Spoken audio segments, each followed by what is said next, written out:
The US says economic sanctions against Turkey will remain in place, even if Ankara releases an American pastor whom it had arrested on suspicion of terrorism ties. That's after both sides imposed further tariffs on each other, and concerns over whether the situation has escalated too much were raised at the US State Department. Why is it important, this one American, to put global financial stability at risk, put U.S. base presence in Turkey at risk, put a NATO ally, alliance with a NATO partner at risk for one American who's being put through the Turkish justice system? So you're saying this is our fault? No, this situation is our fault? Why escalate it to that level for a single American who has not been tortured or mistreated?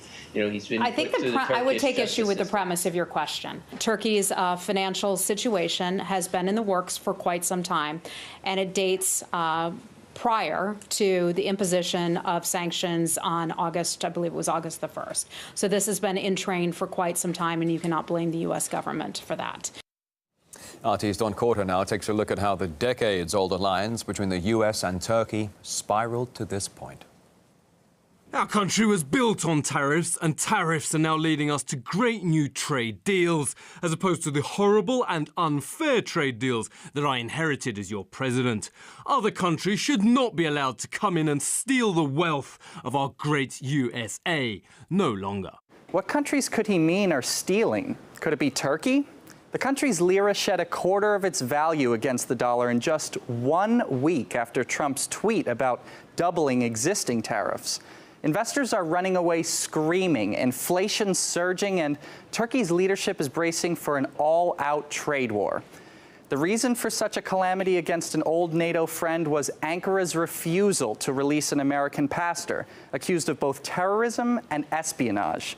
It's punishment time for a rebellious ally. The tariffs that are in place on steel would not be removed with the release of Pastor Brunson. And President Erdogan lashed out in defiance, calling the U.S. move an attempt to force Turkey to surrender and make them a slave to the greenback.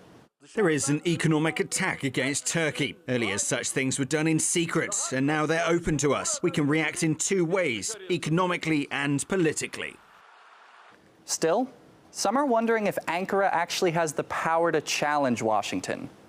This is Trump's way of doing things, and unfortunately, he is doing it in an undiplomatic way. If Turkey's economy deteriorates, Turkey will become more vulnerable, and they want to use this leverage for political purposes. But Turkey's just one example of how the Trump administration treats longtime allies. In fact, many of America's friends have already been forced into the fray in a war of tariffs and sanctions. Canada had heavy steel and aluminum tariffs imposed earlier this year, and Trump perhaps thought the Stars and Stripes needed some protection from its northern neighbor, who didn't take too kindly to it. That it's kind of insulting. We move forward with retaliatory measures on July 1st, applying equivalent tariffs to the ones that the Americans have unjustly applied to us.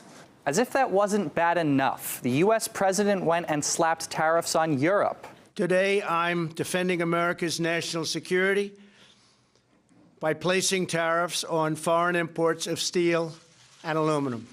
The American steel and aluminum industry has been ravaged by aggressive foreign trade practices.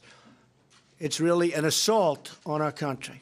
Brussels tried to hit back with restrictions of its own, tried to appeal to the transatlantic solidarity, special relations, bonds of friendship, but to no avail. And it begs the question, with such a long list of enemies the U.S. is currently fighting, from Iran to North Korea, Russia, China, why kick your allies? I think this has become a real tit-for-tat thing, and I do not for a New York minute think that the pastor is really what is going on here. Now, of course, our Washington's ties with Ankara have been strained for some time, ever since the coup attempt against Erdogan.